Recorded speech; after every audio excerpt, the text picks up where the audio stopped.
S'il vous plaît,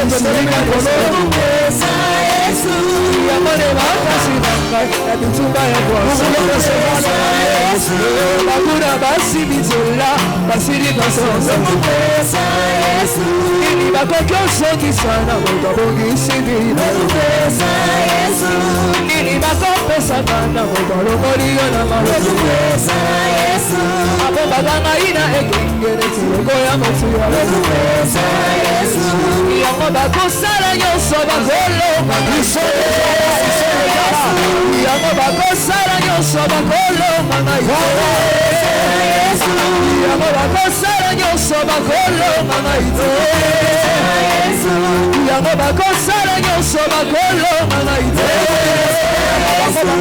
Bakokyo Motabongisi bila Yesu Nini bakopesa kana Mokalongoliyo na marosu Yesu Apo baganga ina ekitoko Tiloko ya motuya pesa Yesu Sekera Samson sukina ye Yangai Yesu Nini nekokyo kobera Masoki Yesu Yesu Nini nekokyo kobera Masoki Yesu Yesu Nini nekokyo kobera Masoki Yesu Yesu Apo baganga ina ekitoko Tiloko ya motuya pesa Yesu Yamo bakosala yoso bakolo Mamaite Yesu Bakina kokwe ya kata Mogola botiga ngai Pesa Yesu Baguna basimizela Basili pasiansa Pesa Yesu Nakunini nekotyo komera Osoki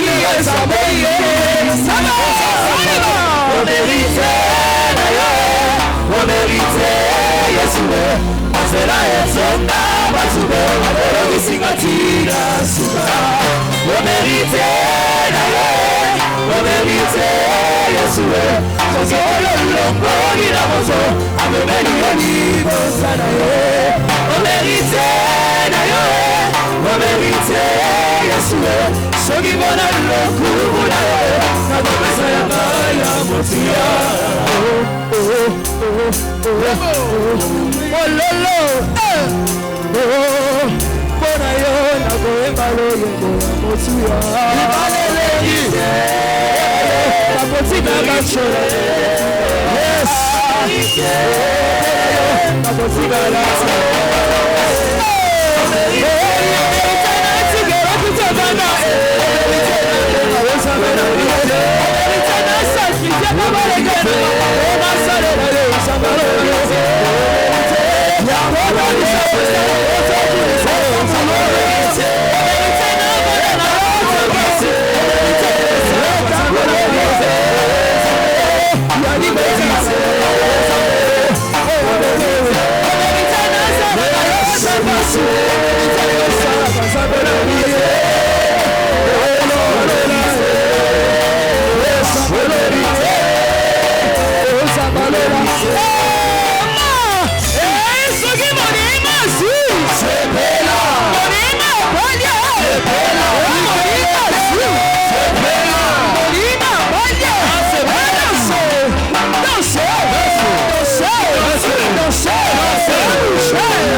Merci Maëlle, merci.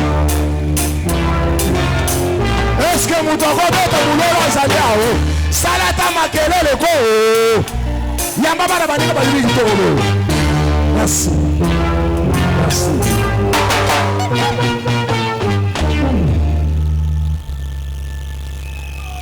Bomoni ba ondenga ba bonzenga. On dirait papa botamiga lelo. Voilà, sans plus tarder, tu invites Bango Vanda. Quand Bazo Vanda, aux hommes de Maboko Makas, ma mariée Bazo Bissikana Babasonga, notre maman, notre soeur, avant de se malam. Babeta Kata Maboko na Mulolo. Oh, ekosani makambo ya malamu ebele.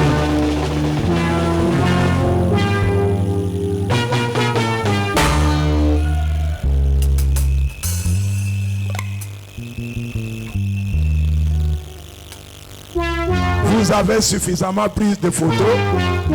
Tosengi bazali bokanga ba photo. Totikana no sika na cérémonie ya lipamboli oyo. Mutuna mutazo sika na ye kozala malamu.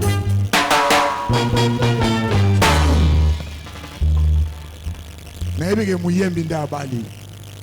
Na ebike bozana posa bo beta, bola beta guitare, soki le ko beta bino ni bozana programme. Mais toi aussi ça na no cérémonie, to ko bien na sima po bilo ko kolia izalia. Voilà. Pape. Mimi ndiro bimina ligi frère. Okota retraite à beauté. Ma sœur. Muzungu akosa. Mame. Lelo. Eza bino posa komi bongisa ndenge bolingi. Abetele sunzame abo wakash. Bravo wakash na mulolo. Et ça la bien. Ceux qui bilenge ba kobala. Alléluia. Na singa ba briller ba étape. Ko briller étape telenge. De le zapap. Ya yo tour ko ya lobby. Amen hein. To sali pe mona baninga ba bala total. Biso pe to bala ki alléluia. Albert pe bala ki alléluia. Kanyombe pe ayo ko bala alléluia. Yo pe na kacha ko bala. Papa sirisi mabala te alléluia. Voilà. Na ozanga ko umela te. Tozo benga mutu asimbi sanduku. Oya ko pambola libala oyo. Na boto sinyonso tobengi pastor na biso Kalika Buya Famba. Tango azali koya tobeti susu maboko makasi. Beta maboko makasi.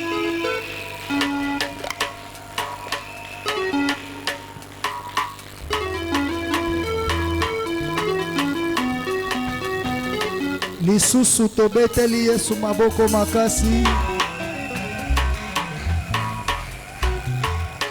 Soki ezali esengo ya Eglise tobetela Yesu maboko makasi.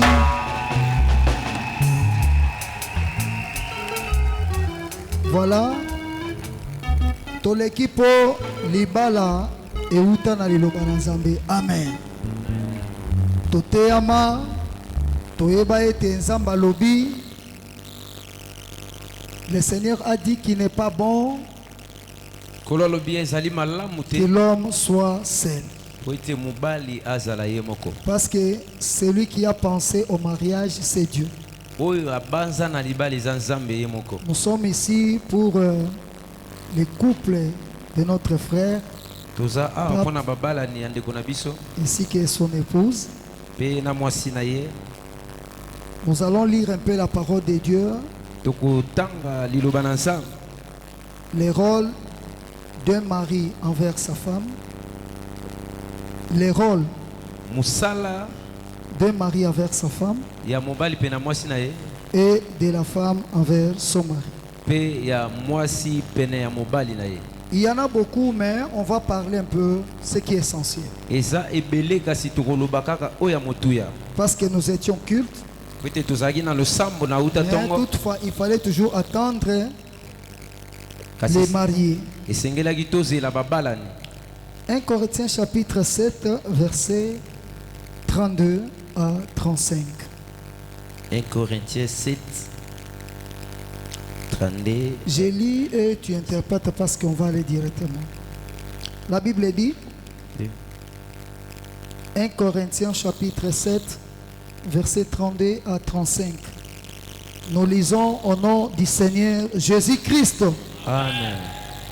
Or, je voudrais que vous fissiez sans inquiétude. Celui qui n'est pas marié s'inquiète des choses du Seigneur.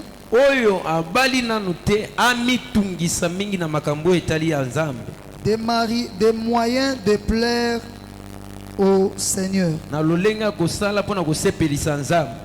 Et celui qui est marié s'inquiète des choses du monde. kasi oyo abali amitungisa mpona makambo ya mokili Des moyens de plaire à sa femme. na lolenge ete asepelisa mwasi na ye. Il y a de même une différence entre la femme et la vierge. ezali na bokeseni kotala mwasi mpe na moseka. Celle qui n'est pas mariée s'inquiète des choses du Seigneur oyo abali nanu te esengeli amitungisa mpona makambo ya nkolo afin d'être sainte de corps et d'esprit. po ete azala mosantu na kolandisama na nzoto na ye mpe na molimo na ye. Et celle qui est mariée kasi mwasi oyo abali s'inquiète des choses du monde, amitungisa mpona biloko ya mokili des moyens de plaire à son mari. na lolenge ete asepelisa mobali na ye. Parole du Seigneur. Amen. On peut acclamer pour la gloire de Dieu. tobeti maboko makasi mpona lokumu na nzambe. Nous sommes ici à un problème qui a été un rêve aujourd'hui devenu une réalité. tozali awa mpona likambo oyo ezalaki ndoto kasi lelo ekomi solo Du couple. ya babalani. C'est pourquoi le Seigneur a accepté que nous parlons un peu du rôle d'un chacun. yango nkolo andimi ete tolobela mpona mosala ya moko na moko. Souvent, on le dit que le mariage est pour les pires et les meilleurs aussi. mingi tolobaka ete libala ezali mpona mabe mpe malamu. Si on n'est pas vraiment dans le Seigneur, kasi soki toza na kati na nkolo te, nous voyons le mariage commence aujourd'hui et quelques jours après, ça se disperse. nde ntina wapi ozomona libala esalemi kaka na basanza misatu minei bato bapanzani. Parce que nous ne tenons pas compte de ce que la parole de Dieu a dit. po ete mingi biso tozali kotala te oyo liloba nzambe ezoloba. Le Seigneur, à travers l'apôtre Paul, a donné la part des choses à chacun. nkolo na nzela ya Paulo apesi musala ya moko na moko. Il a commencé à dire d'abord au marié qui est l'époux. abandi nanu kolobela mobali Tu as donné tous ses biens. opesi nyonso eza malamu. La famille a accepté ses biens. libota ya mwasi endimi iyo Il y a eu les mariages coutumiers, tout ça c'est bien. na ndenga bokoko bato basangani eza malamu.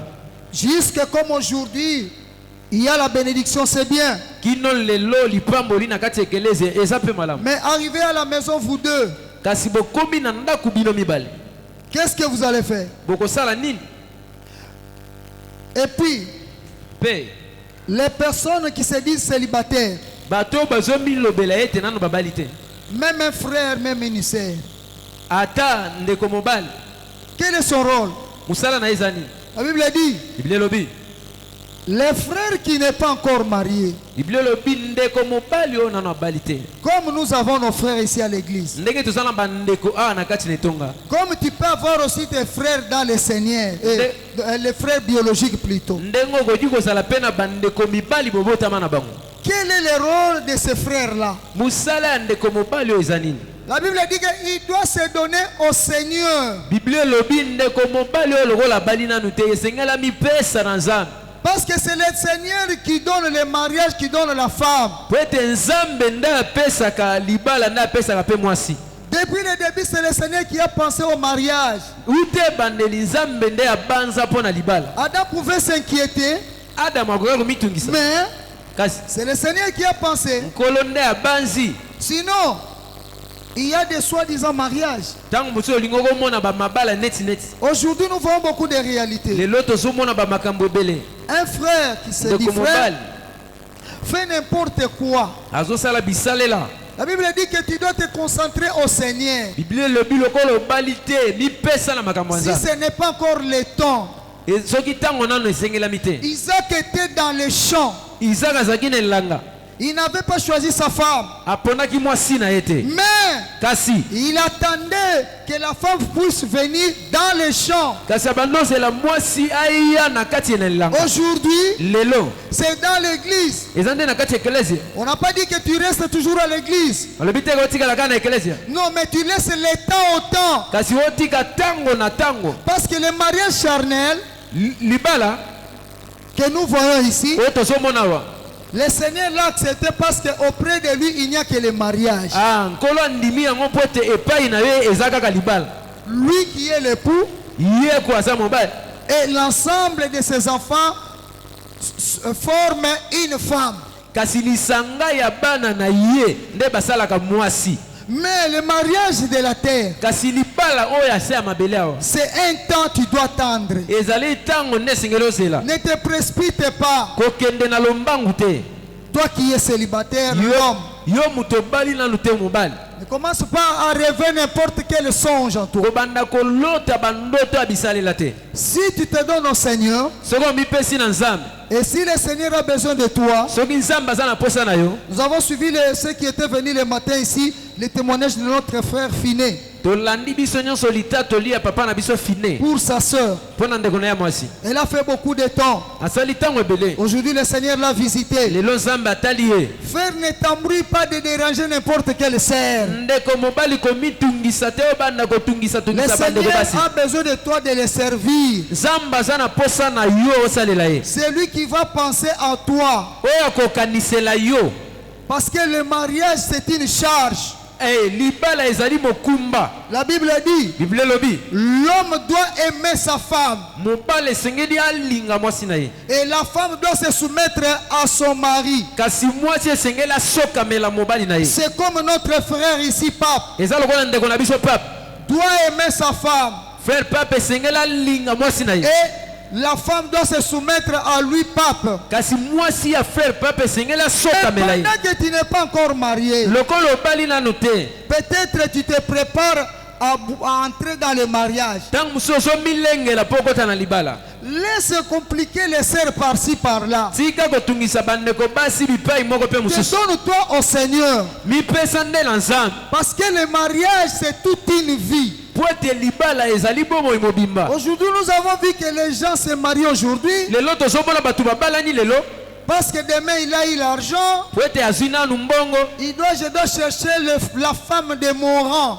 esengeli naluka sikoyo mwasi ya epimelo na Je dois ngai, chercher la femme de mon ministère. naluka mwasi ya lotombo oyo ya Je ngai, dois chercher la femme de mes affaires. naluka mwasi ya ndenge akoluka bamusolo na ngai. Pourquoi? mpo na nini? Parce qu'il s'était précipité au lieu de se donner au Seigneur. ye ndeko oyo akei na lomba mona esika mipesa na nzambe. Que le Seigneur t'envoie une femme comme il faut. nzambe akotindela mwasi na lolenge esengeli. Pendant qu'on est allé chercher la femme pour Isaac, wana bakelukela Isaac mwasi au serviteur de son père, epai ya mosali ya tata na ye, lui il était resté dans les champs, ye moto atikali na elanga, dans l'église, atikali na dans la ekelesi parole de Dieu. na liloba na nzambe. Mais kasi l'homme, celui qui est marié, kasi oyo abali, voilà le rôle, yoka siko mosala, doit faire des choses du monde esengeli asala makambo oyo ya mokili oyo au moyen de plaire à sa femme. na nyonso wana mpo na kosepelisa mwasi Là na où il ye. y a encore un problème, likambo ezali parce que po ete les femmes sont en train de garder beaucoup de choses dans les mariages. basi baza na kati ya kobomba makambo ebele na kati ya mabala. Mokolo na koyoko makambo lobeli yango pa pasteur na bengali. soko meki koloba likambo oyo, C'est-à-dire moi savandi wana azawana azayete abombaka makambo osalaka oya monaka osalaka na église oya monaka osalaka liboso ya basali na Nzambe eza mususu liboso ya basali na Nzambe liboso batu nyonso c'est mon épouse osimbi boye chérie viens tout ça bino mibale nini yo lobelaka ye est-ce que azalaka sirke réellement yo lingi ye to beteli yesu maboko makasi. beta maboko makasi mpona nkolo. Quelles sont les choses que tu vas faire? biloko nini esengeli osala? Toi, tu es là pour satisfaire ta femme. yo oza wana kaka mpona kosepelisa mwasi na yo. Hein, mon frère? ozoyoka ndeko, La femme est en Bujimaï. mwasi azali kuna na mbushimai, Tu as patienté. ozeli. La femme est arrivée à Kinshasa. mwasi akomi awa na kisasa, Tu as patienté. Tu l'as mené auprès de notre papa. Papa l'a vu. Il a donné l'orientation. Tu as respecté. Aujourd'hui, après ici, on se réjouit. Tu pars dans la maison chez toi. Quel est ton rôle? Tu dois faire des choses qui doivent plaire à ta femme.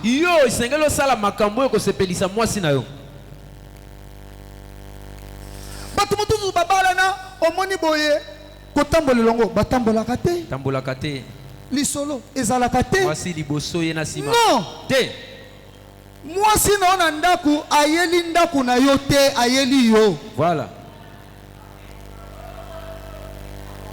o bambong o mituka o ba voyage mais moi partout il s'agit de yo papa Kanyombe eza yo mokambi Albert yo voilà.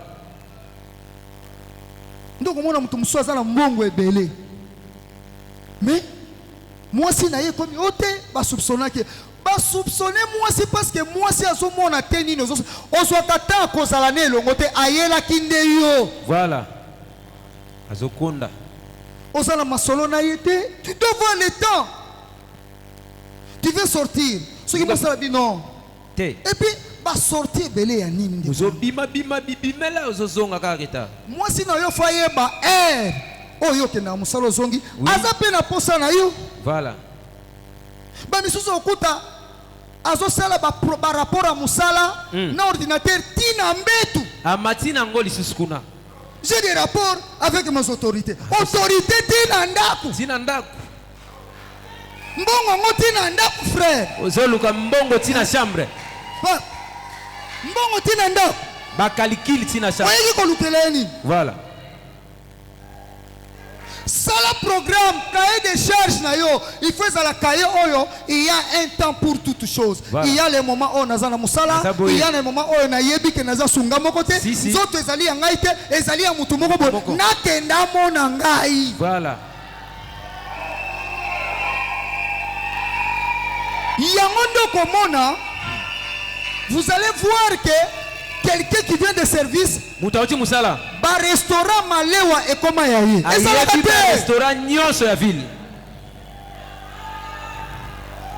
tu dois faire des choses esengolo sala makambu du monde ya mokili oyo du monde. Cela ne veut pas dire que comme toi tu es un enfant de Dieu tu dois commencer à boire des boissons alcooliques. Parce que des choses du monde tu dois avoir des chansons de Jules Piana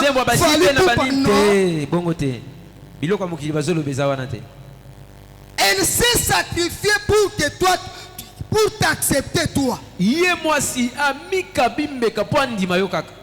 Tout ce que tu veux faire tu dois partager avec elle.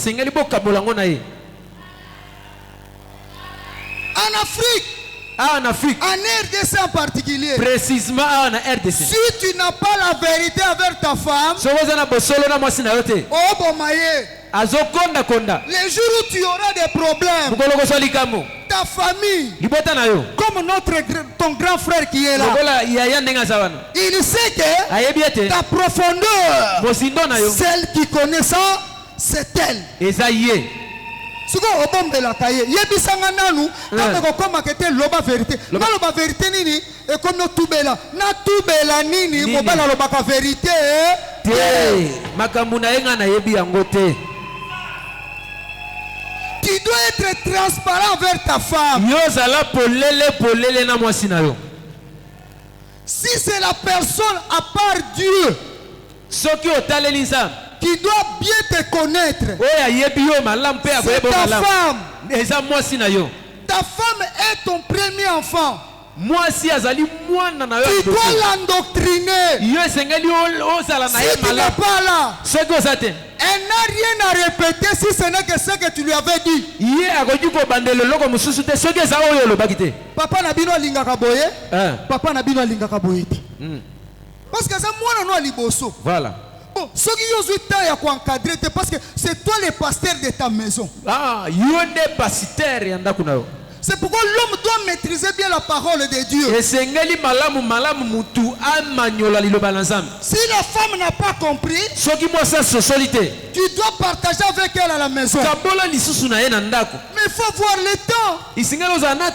Un frère pape frère pape ayeboye akomi rideau ya ndako ezalaka te naza na tante rideau ya ndako ya vanda wana ozwi coutume ya province okotiseli ye na ndako biso nabalaki yo nabimisaki mbongo na nga soko osakani nakobengana yo laisse-moi te dire sika na biso dans le Seigneur na kati na nkolo si tu répétis tu chasses ta femme soko bengani mwasi na yo pendant que tu es en vie wana kozala tu ne peux pas te marier yo koti kobala lisusu te soko meki seke fo tikala bongo toboyi tomatani niveau bapasteur kaka biso ndenge toyoka lopo tokasamaka mongo eza bapasteur ça concerne tout le monde tu t'es marié comme tu t'es marié là obali ndenge obali wana le Seigneur n'appuie pas le divorce nzambe avandelaka bokabwani te non te le meilleur et le pur mpona pas de pasi difficulté tu es avec elle na binyoko boza wana eza teke ntango abeli mwa nzoto ekiti okomi komona okomi koevite mpo solola na ye ono obebi okomi boye ndenge nini okomi boye ndenge nini nakomi boye ndenge nini o ndenge nini okondi yo ozwaki nga ndenge nini yo ozwaki ye ndenge nini ozokondakonda nazoyeba te tobeteli yesu maboko beta maboko makasi mpona nkolo quand nous parlons là il y a des choses qui t'arrivent aussi dans les cœurs tu dis même oyo mpe ezalaka boye ndenge bazoteya awa bakisaka na mateya yo mpe na libala ozomona makambo ezoyela oyo mpe epa na ngai ezali oyo na bakisi te wana yo moni même ça aussi ça peut epa na ngai mpe koto ezali oui epa na yo mpe ata obala ezali na kati tokobetela yesu maboko makasi beta maboko makasi mpona nkolo bamakofi banini ce n'est pas bien moi soki ozosambwise na miso ya bato ozofinge otali olobi naoregrete mpo nabalaki bajara basi ya boye quelle passe papa lorsqu'il y a la paix dans les mariages le Seigneur bénit ntango kimia ezalaka na ndako nzambe apambolaka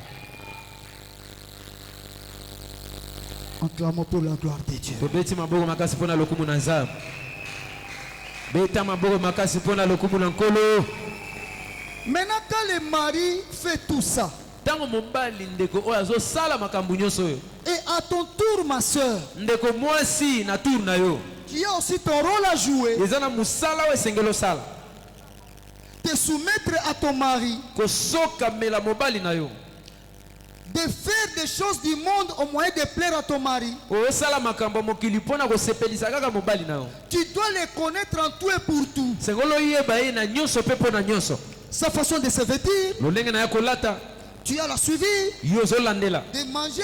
kolia Il faut ebelo konini omonaka soko lambi boye soka ale ameli na supu. esengeli oyeba nini yango akoyaka makalekale na elubu eloko moko soko lambi ko moni aleti ameli na supu. Ndi eloko okangama wana. Omona eloko wana ebana ko sauver soka siliki. Soko lambi ka eloko wana motema na yeki. voilà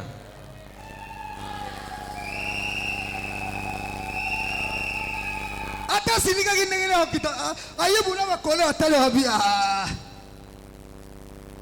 mibali balingaka te kokitisa bokonzi na bango me okosanti kaka mutu ya kiti akiti bakanda nyonso ayaki nango akokita akotuna mpe likambo yango ya kanda te akomotuna makambo mosusu abosani na sujet wana tobeteli yesu maboko beta maboko makasi mpona nkolo même si y a un problème atako likambo ezali kolinga kolakisa teke yo nde oyebi kosilika voilà non gère ça dans ton cœur. Le mari vient du travail, le mari vient des affaires. D'abord, il faut yambaye malade. Oyambiye nano. Asokoli mai ali otuniye kota kenda kindengeni ne tamboli. Voilà. Biso mibali ndenge tosabo eza mamuso tamboli partout te makambo ebayolo bi bon makambo na moni po soka na keka na ndako nanga. Zongi. Siko na ndako na zona kuti soso ba problème. Siko na kende wapi? Kende wapi? Ngana wuti na ba problème na nga libanda. Na bi bon, j'en ai marre pour aujourd'hui. Ça s'arrête un peu comme ça. Je dois retourner par la maison pour me reposer. Arrivé à la maison, il y a encore des problèmes. Makambo bandi. Je dois aller où? Ngana kende wapi? Ngana kende wapi? Ngana kende wapi? Betela Yesu mololo pe mababa bien.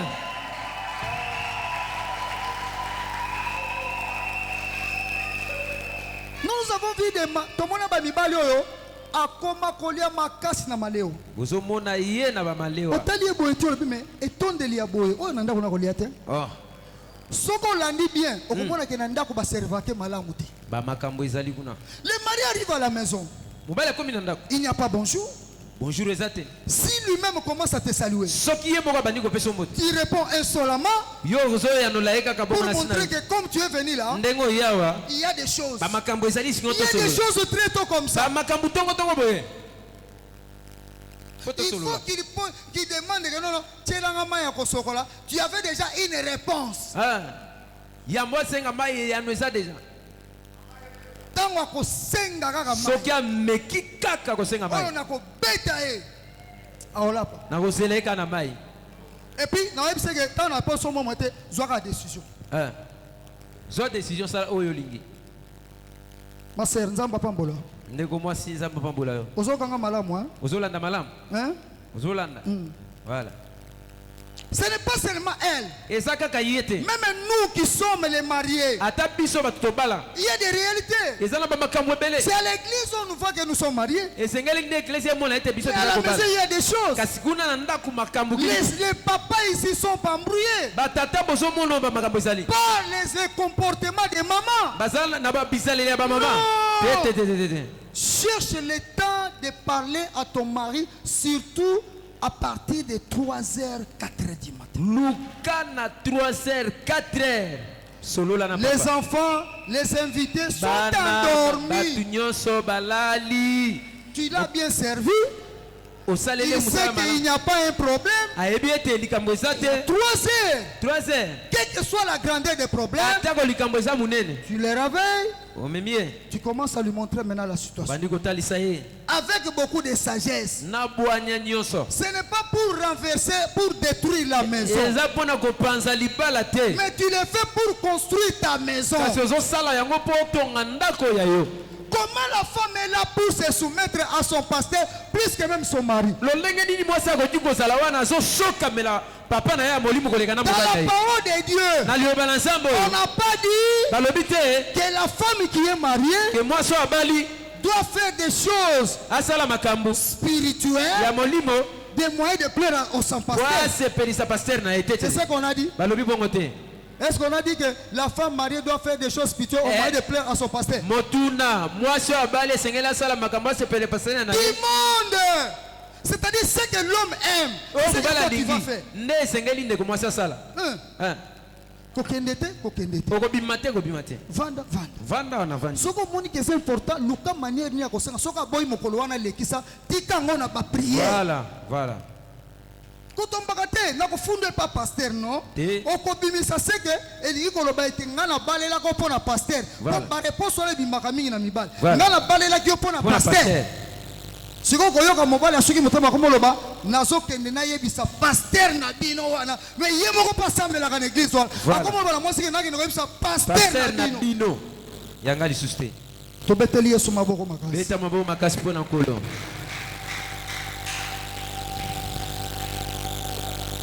La sœur qui n'est pas mariée ndeko mwasi oyo abali te doit faire des choses spirituelles au moyen de plaire au Seigneur en esprit et dans le corps. yo ndeko mwasi oyo obali te esengeli osala makambo na nzoto mpe na molimo osepelisa Tout nzambe en gardant aussi son corps. na kobatelaka mpe nzoto na yo Ce n'est pas des surprises qu'on est en train de voir. ezali makambo ya kosutuka te oyo tozomona Nous savons bien que comment notre frère est venu ici. toyebi malamu ndenge ndeko mobali ya Il ye était venu seul, ayaki ye moko comme tous les célibataires qui sont ici. ndenge bazanga kobala nyonso bavandi awa Bien qu'il avait vu une femme là-bas, Mouchimaï, atako amonaki mwasi kuna na mbujimayi mais kasi tout ce qu'il pouvait faire, il venait toujours signaler le pasteur. nyonso akokaki kosala abandaki kokende kotalisa papa na ye Il a partagé avec notre père. asoli na tata Papa lui a orienté papa apesi ye banzela jusqu'à ce que nous sommes arrivés à ce niveau. kino tokomi na etape oyo La sœur aussi qui était restée en Boujima, ndeko mwasi oyo atikalaki kuna na mbujimayi elle a accepté de garder tout le temps, restant toujours auprès de son pasteur à Mbujimai, atikali kaka kotikala na makolo ya pasteur na ye na Mbujimai qui partageait bien avec notre papa, abandosola malamu na tata na biso na jusqu'à ce Kinshasa qu'elle a quitté Mbujimai pour venir ici. kino wapi alongwe na Mbujimai aye awa na Nos Kinshasa sœurs, c'est le modèle à suivre. bandeko basi ezali lolenge ya Reste dans la kolanda parole de Dieu. kotosa liloba la nzambe Ne te précipite pas. kokende na lombangu te Ce que tu cherches là, oyo ozoluka wana ça doit arriver à son temps. ekokoma na ntango na yango Prie seulement le Seigneur. yobondela Le Seigneur ne reste pas avec une dette de quelqu'un. nzambe atikalaka na nyongo ya mutu te Que le bon Dieu nous bénisse. Est-ce qu'on peut nzambe acclamer pour la malamu gloire? apambola biso beta mololo. Voilà, nous sommes vraiment arrivés au moment opportun tokomi na moma oyo esengeli que les mariés montent ici. babalani bakoki basunga bango bamata awa likolo Que les mariés montent ici. basunga babalani bamata awa likolo Nos frères qui peuvent nous accompagner avec des instruments là ne sont pas là. De musique. bandeko oyo bakoki kobeta mwa lindanda wana bazali Ne savez-vous pas que celui-ci c'est l'un de vous? oyebi te ke oyo aza moko kati na bino Moi ndule moko ezobeta oyo ezomatisa bango ezosala mwa elengi. bazomata na mwa muziki ya sese Tobeteli Yesu maboko makasi. Tango ba marié bazomata. beta mololo.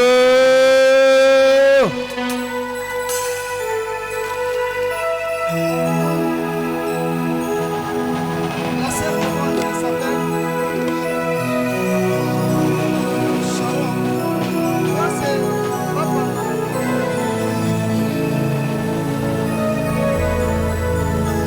wapi mololo na yo Maboko makasi. eske mololo ezali Voilà. Sans plus tarder, nous avons besoin de la représentation de deux familles. na kozanga koumela toza na posa ya Côté frère et du botalisami côté sœur. bandeko ndeko moko ya kota mobali mpe na ndeko Côté kota maman, mwasi nous avons besoin de quelqu'un qui viendra ici. Et kote puis, ya ndeko mwasi toza na posa mutu moko akoya awa ezala du tata côté frère Pape Kadiaï, on a besoin de quelqu'un parce qu'on doit poser des questions. na ngambo ya ndeko pape toza na posa mpe ya mutu moko tata noko grand frère ezala kote ya mwasi lolenge moko Du côté notre sœur Sharon Kapinga, est-ce qu'il y a quelqu'un de sa part qui va? motuna On eza doit lui boye poser des questions. na ngambo ya ndeko sharon eske ezali na ndeko moko ya libota Oui, azali maman. amata boye Du likolo côté, même papa, même maman passe. Attends, Du côté papa, aussi, notre frère, Pape Kadiaï, on a Non. besoin de quelqu'un ici. na ngambu ya ndeko na biso pape kajai ndeko moko azali amati na ngambu ya ndeko pape kajai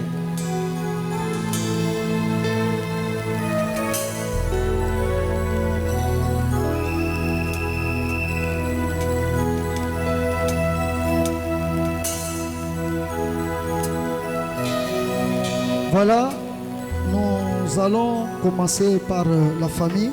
tozobanda na libota Parce que ce que vous allez dire, et ça sera confirmé par... Maman, vous êtes du côté de la soeur. mama oza kota Vous êtes du côté toujours De la la sœur. sœur. De la C'est sœur. là-bas. Va ok du kuna. l'autre côté. Voilà. Maman, approchez-vous. Maman, poussana. Poussana, maman. Maman. Tolingi to tuna mutuna kutusani libota nyonso bazo landa ozali nani epai na frère Pape ozali mama kulutu na ye tobeteli yesu maboko makasi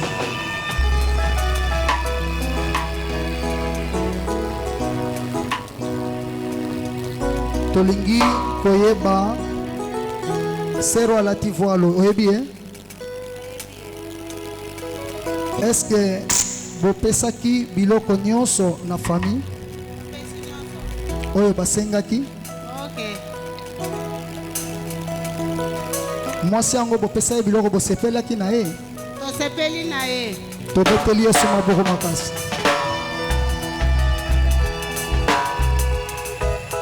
bon mateya oyo toteyami awa toyebi te. Eske ndenge ya balani boye lobi okoboya ye te boluka mwasi mosusu ya famille? Okoboya ye te. Loba makasi batiso. Okoboya ye te. Okoboya ye te. Diliwa tokoboya ye te. Bongo soki mwana na bino alobi ke malgré tokende na église divorce esalama bino mpe bokoapuye divorce wana? Tokondima te. Tobeteli Yesu maboko makasi.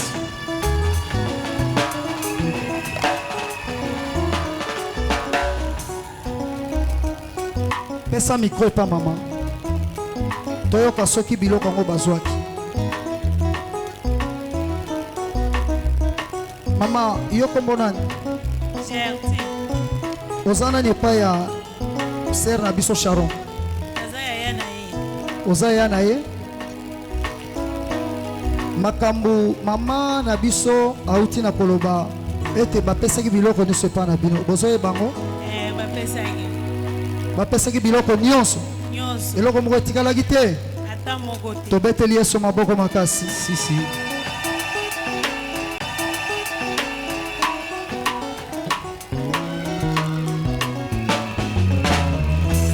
Ye na mbuji mai mobala sa yaki avant. Lelo soki Sœur Sharon alobi ke soki nayebaka bakomportement boye mbe nandimaki mobali yo te. Apesa bino biloko te. Ngai namoni nazosenga biye nazonga na ngai mbuji mai mpo mutu moko asira azalaki kuna akende kobala na ngai. Yo olobi nini? Nakondima te. Me ya deside alobi ngo tukola futa biloko.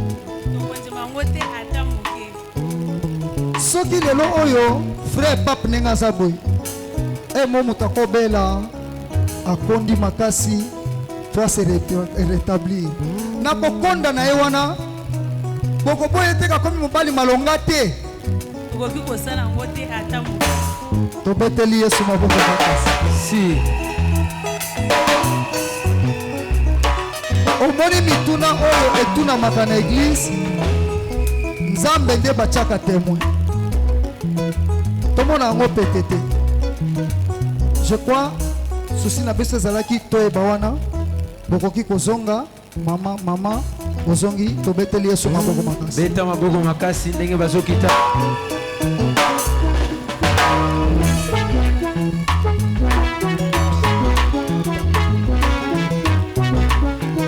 Mama baluka boye botala na boye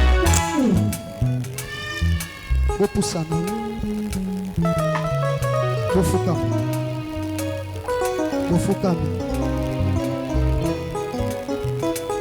bofukama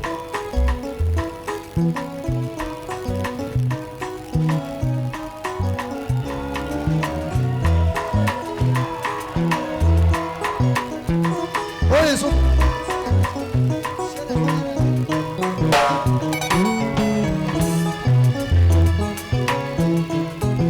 notre frère Pape Kadiaï. Ndeko na biso Pape Kadiaï. Il y a des paroles qu'on veut attendre, ne fût-ce que l'extrait qui montre réellement que tu as aimé ta femme. Tozana posa ya koyoka mwa maloba oyo ezotalisa ete yo olingi mwasi na yo. Qu'est-ce que tu rassures à ta femme vis-à-vis de Dieu et vis-à-vis de l'église? Nini oyo ozali kosukisa na mwasi na yo liboso ya bato bafandi awa mpe liboso na Nzambe? Musique, descendez un peu. On va te donner le micro. Bakopesa micro awa. Peut-être ça a été en secret, mais tu vas dire un peu quelques mots là qui touchent le cœur de ton épouse, parce que au koyo que sonité le bana no maloba moko boye maloba moko boye oyo ilongango na motema te maloba wana etikalaka kaka parce que omoni maloba pozo bana jour au kosala erreur moi na ko rappeler obi ko lobaka na église boye oloba ngo to sentir que réellement yokuto yaka na banini obeta kotalaka toki toko mpe tour na yo ekoki obeta maloba moko oyo ntango Sharon azoka basentir réellement que non le monsieur même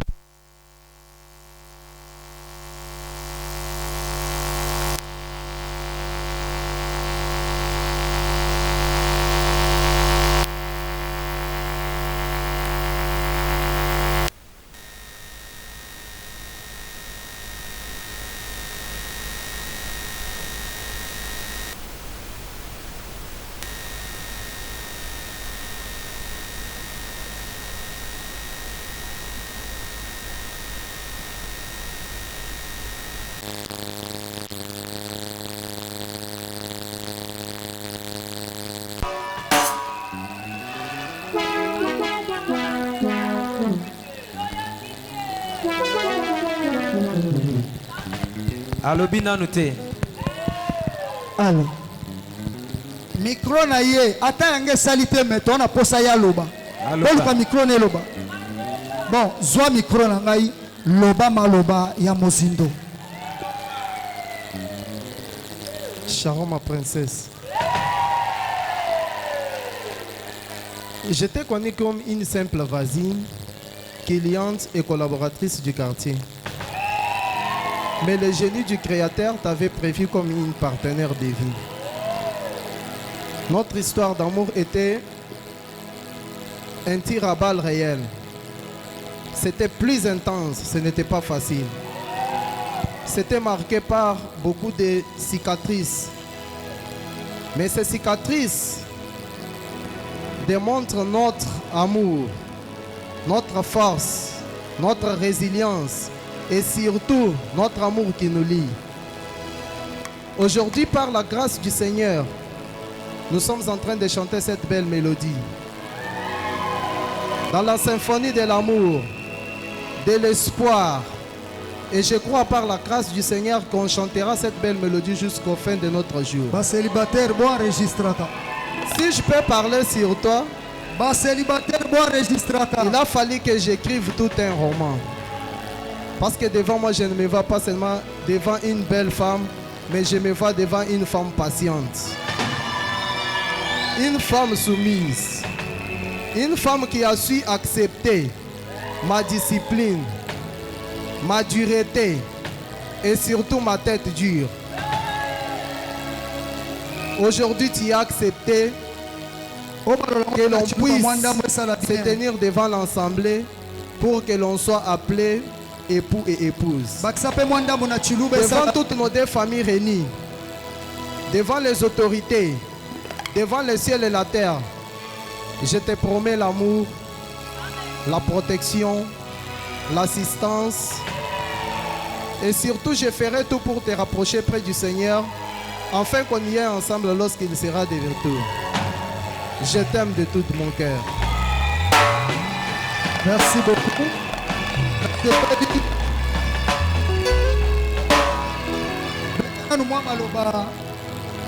nalingi obeta mwa maloba ta misatu moko boye ya chiluba.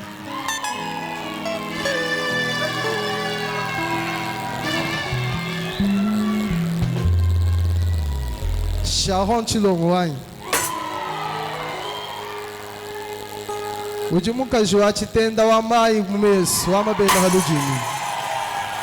Ujimuka nanga ni moyo wa munda. Tobeteli Yesu maboko makasi.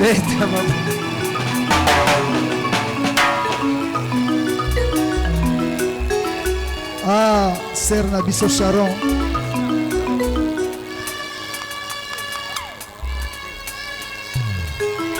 Sœur Sharon. Soki okoloba na français, mais kobosana te koboma mwa bamomo kwa chiluba. Soko moni peke te na français musika obete yango kaka ya chiluba.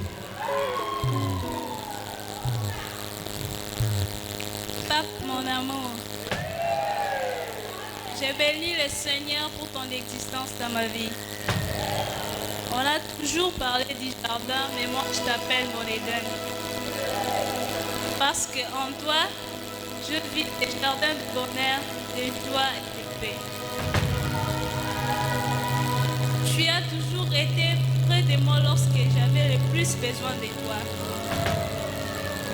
Tu as été mon confident, mon bras droit, mon ange gardien. C'est pourquoi aujourd'hui, devant l'Assemblée divine, devant nos deux familles réunies, je tiens à te remercier pour tout ce que tu as pu faire pour moi dès le début de notre relation jusqu'à présent. Tu m'as supporté, tu m'as gardé, tu as supporté tout ce que je pouvais faire. Donc je ne sais pas comment je peux le dire ni l'expliquer. Accepte mes sincères remerciements. Aimer une femme dès le bas âge et tenir ses paroles juste en grandissant, ce n'est pas du tout facile. Certains peuvent voir que je parle pour parler ou je fais du n'importe quoi, mais ça vient de mon cœur. Je te remercie sincèrement. Quand on a un chilo, mon dame, et ça la peut dire. Wewe kutu babikira mucha kwetu nikambela kakayani.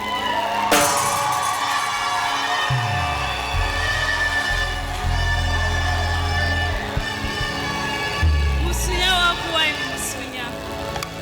Mufuba waku mufuba wai. Je te promets de t'aimer sincèrement. De te suivre dans tout ce que tu feras. Tobeteli Yesu maboko makasi. Beta maboko makasi, beta maboko makasi. Ah.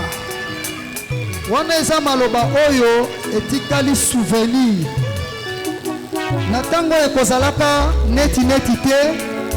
Moko na mosusu bando rapelaka baninga. Toza ko rappeler biso ete na kati ya mariage oyo tozolia kaka awa. Yes. Yango wana ndenge papa lobaki tokolia awa ebongi towelisa kobima te bakobanda deja koservir biso mpo na biso tokolia awa. Est-ce que eza amen? Amen.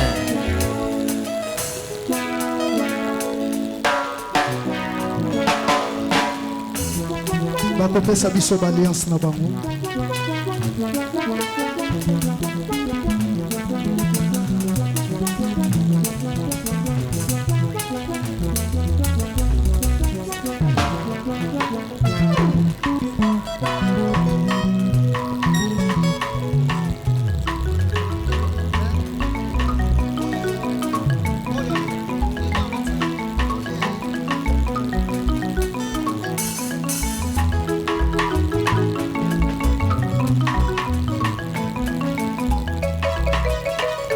Voilà. Tu confirmes cela par l'alliance, tout en parlant aussi des paroles. Et tu mets directement, comme tu as déjà parlé, tu mets l'alliance à ta femme. Tozo beta maboko makasi to azokotisa. Tobeti maboko. Beta maboko. Tobeti maboko. Tobeti maboko. Asalo bien belé. Voilà. Beta ta maboko bien.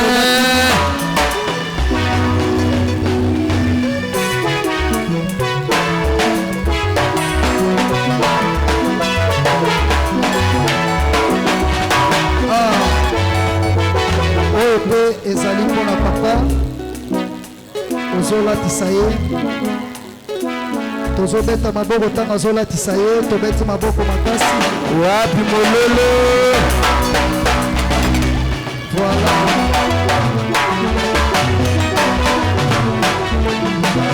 tovandi kimia tolingi kosambela tozosambela.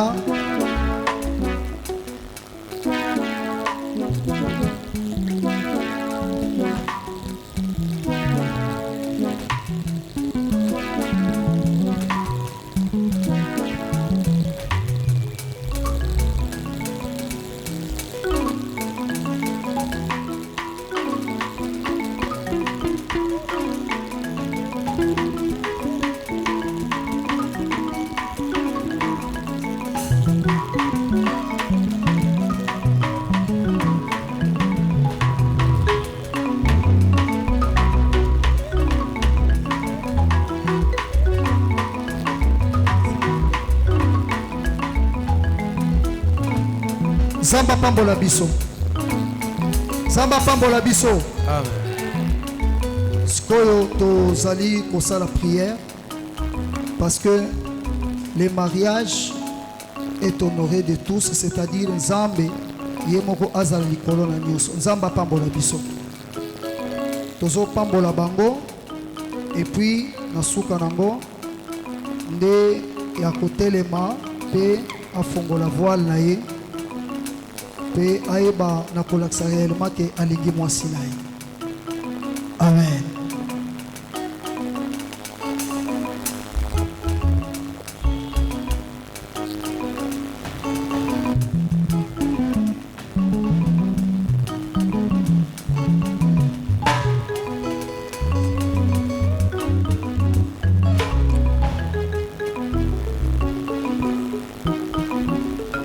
Éternel et Dieu tout-puissant, c'est l'accomplissement toujours de ta parole. Parce que le mariage, c'est toute une vie. C'est pourquoi, Seigneur, je recommande tes enfants entre tes mains. À travers la prédication que tu nous as prêchée cet après-midi, chaque personne a son rôle à jouer dans les mariages, que ce soit les maris, que ce soit la femme.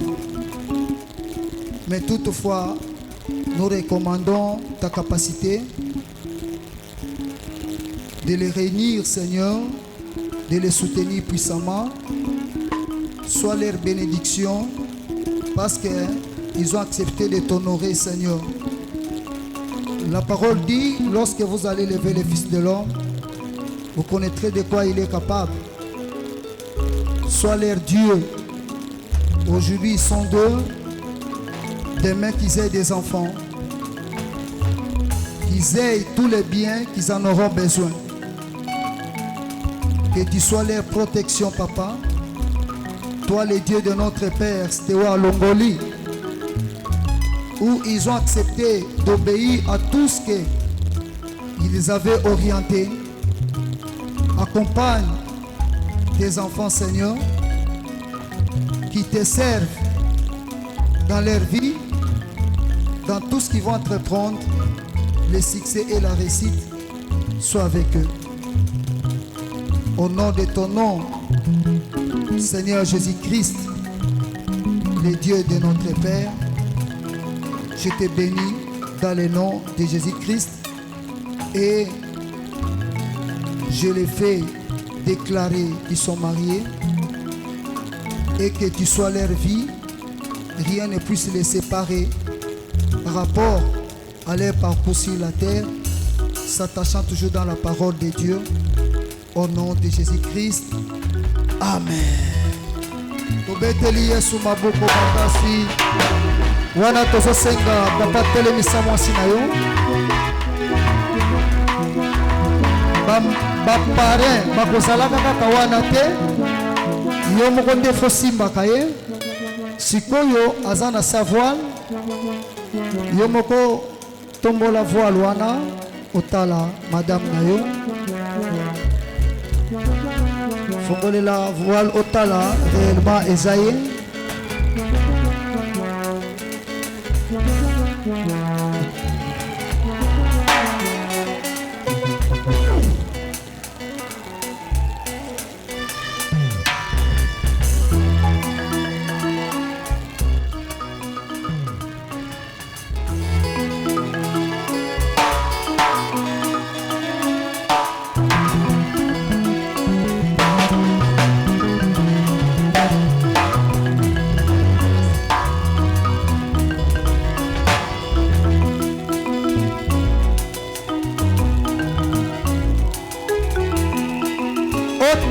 Elongi wana soki ezali ye malgré nyonso tolobi oyo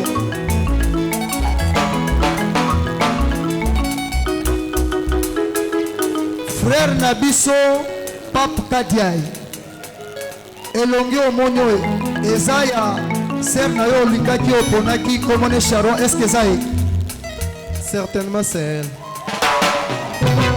olobi bien ke loba makasi Esaïe. tobeteli yesu maboko makasi bon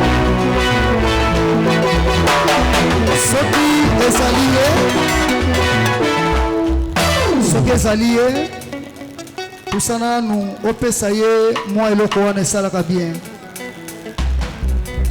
kosala yango lokola mopaya te aza mwasi na yo pesa ye beze moko ya malamu esala bien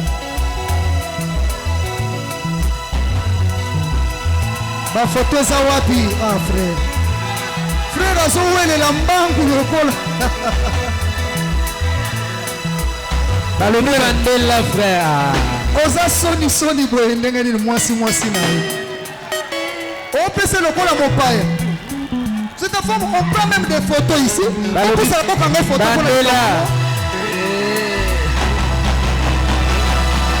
maboko makasi Alléluia Zagwa opusala kuna mpona kosinye opusala kuna mpona kosinye allez-y là bapusa bango kuna basinye moko mama yaka ntango mobali azosinye simba yo frère kowelisa nano mbangu te mama ya kosimba na nsima frère papa avosinye mama simbo na nsima bazwa foto mama simba ye kowelisa nano kosimba papapi lakisa ye kuna mama simba nazokomprendre te mama azoyoka basoni ebele me mobali aza ye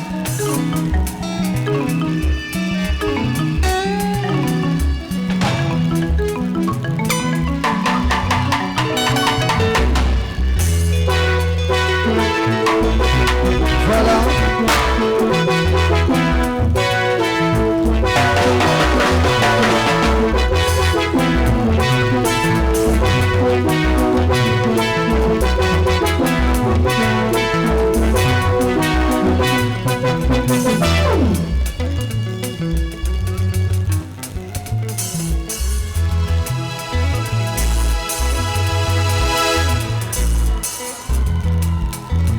Voilà, nous invitons aussi les parrains.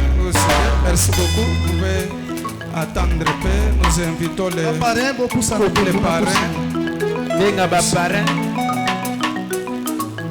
Va signer.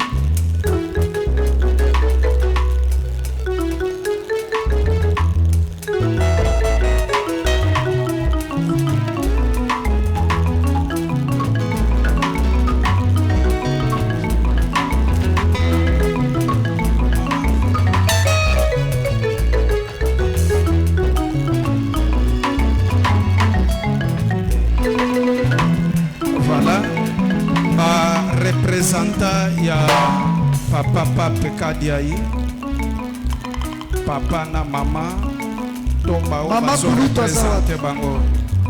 Mama Kulutu na yaya bazawat. Bale kambango. Ba représenta pe ya mwasi.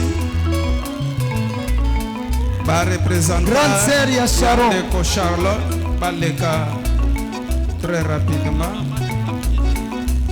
Oui.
Bon, nalingaki mpe na profiter Maman, maman.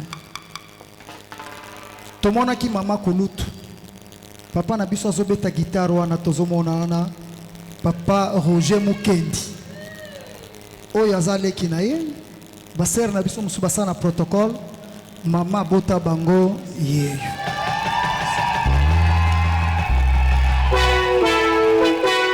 Maman aboti.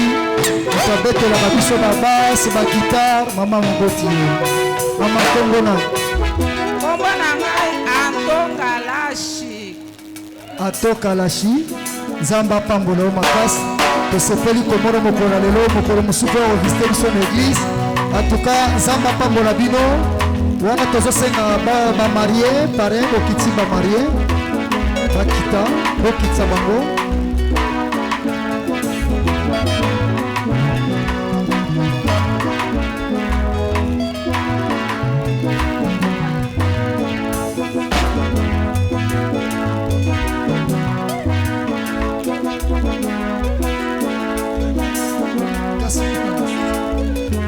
Voilà, makambo bakado, makambo nyonso na ba photo, ba marié tango bazokita na se et eza na ngonga oyo photo pesa bango, mais avant yango tolingi tozwa bénédiction.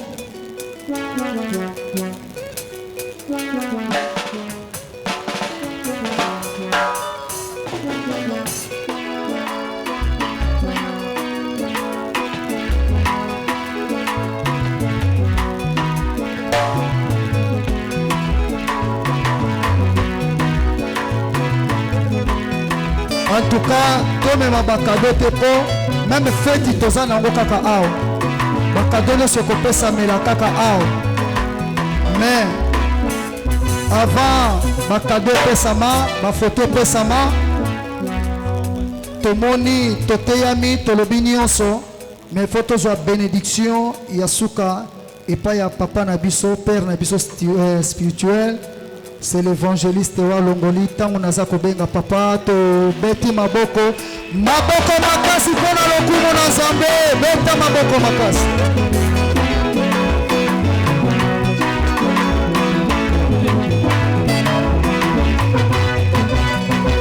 Merci. Amen. To beta likolo maboko makasi.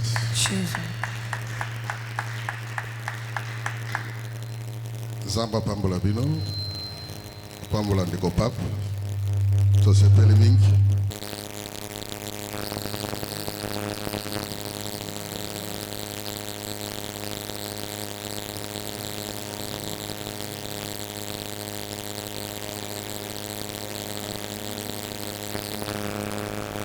Merci Seigneur pour avoir écouté la voix de tes serviteurs.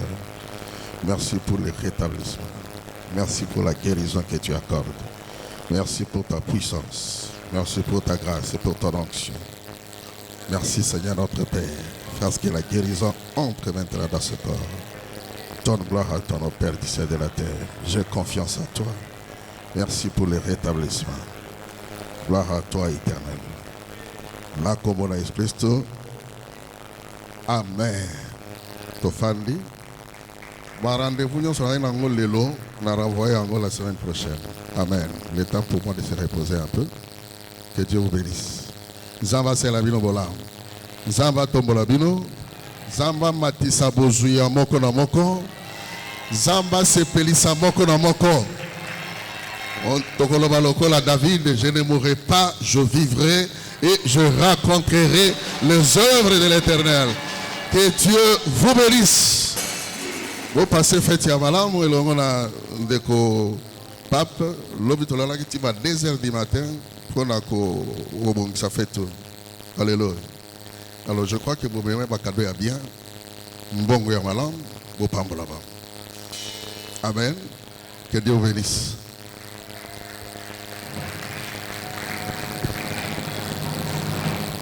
Nzambe azolukumu.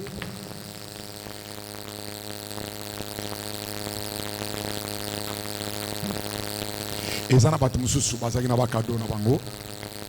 Ceux qui osa déjà wana tokosenga ba marié batelema batala assemblée.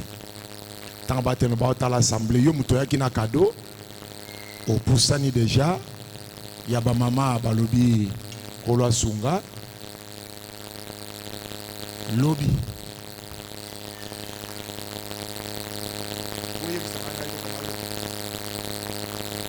Ah, voilà.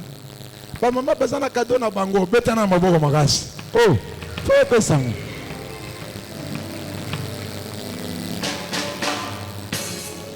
Voilà. Oya kina cadeau na ye. Yaka. Bayembi. Vous mettez un bien. Tous ceux qui ont un pas de danse. Aux années locaux.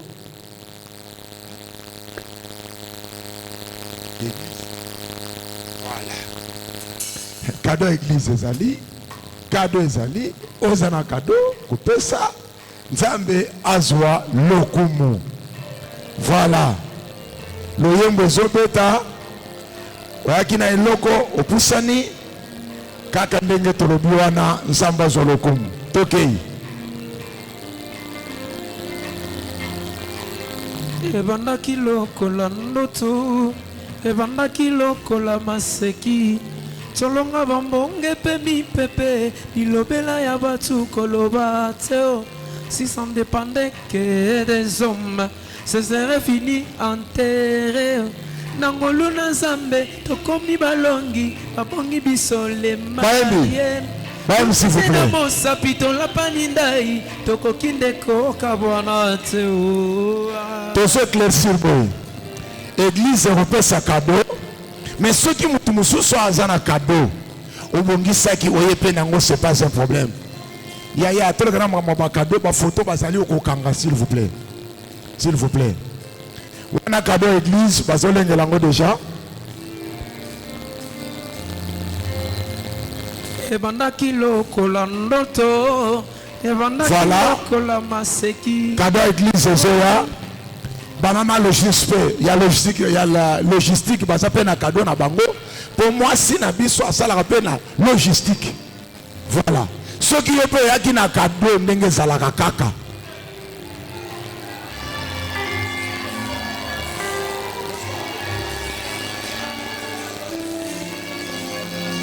Ebanda kilo kolandoto. Voilà. Ebanda kilo kolamaseki. Tolonga bambonge pe mi pepe, bilobela batu koloba teo. Si ça ne dépendait que des hommes, ce serait fini enterré. Nangolu na zambe, bakomi balongi, babongi bisole marié. Libotela mosa pito la panindai, toko kindeko kabana teo. Pona oyo yalela, euti vraiment naza. Simana yo je m'en fous. Wana logistique. Je vais l'aimer, je vais l'aimer, je vais l'aimer. Oui ça. Je vais l'aimer. Il va l'aimer, il va l'aimer, il va l'aimer.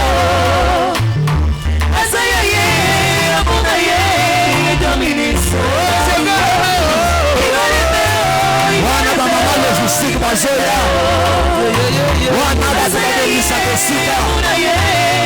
Banana logistique beta kama mulolo. Adi. Wana banana logistique sepela. Bodiga bali sepela. Wana banana logistique sepela. Lobesa sepela. Logistique. Yabalibela. Logistique bangwana. Banana boboto. Ndenge totande oboye moi c'est dans la descente. Sharon. Mama Sharon. Loka ba mama basala ka misala. Ndenge toza oboye moi c'est Sharon na ba mama na Mama Sharon. Voilà. Papa. Voilà ça logistique. Ndenge toza oboye moi c'est moko kombo na ye. Sharon. Voilà logistique. Madame Kanyai. Bato ba ndenge toza oboye mobile za sembo. ba soigner la Ndenge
Yoka. Gentil, faut yoka.